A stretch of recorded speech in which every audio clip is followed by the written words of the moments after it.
నాని కొంచెం గోడ మీద ఆరేసేవా, నేను గోల్డ్ తల్లికి క్యారేజ్ పెడతాను. అమ్మయ్య మొత్తానికి పెట్టేశాను.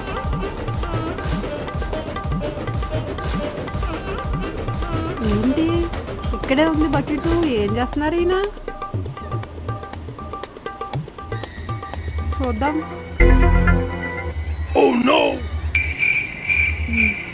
ఏం చేస్తున్నారండి మిమ్మల్ని? గోడ మీద ఏం చేస్తున్నారు? నువ్వే కదా గోడ మీద ఆరేయమన్నావు, వేస్తున్నా. ఇందాక నుంచి వేస్తున్నాను, 1 గంట అయింది వేస్తున్నా. నువ్వు వెళ్ళు, నేను వస్తాను, వేస్తూ ఉంటాను. ఇది నా తింగరి భర్త గారు, నేను చెప్పింది గోడ మీద ఆరేయమని కాదు, దీన్ని గోడ మీద ఆరేయమని. ఇది నేను చెప్పింది. ఓరి బాబోయ్, అన్ని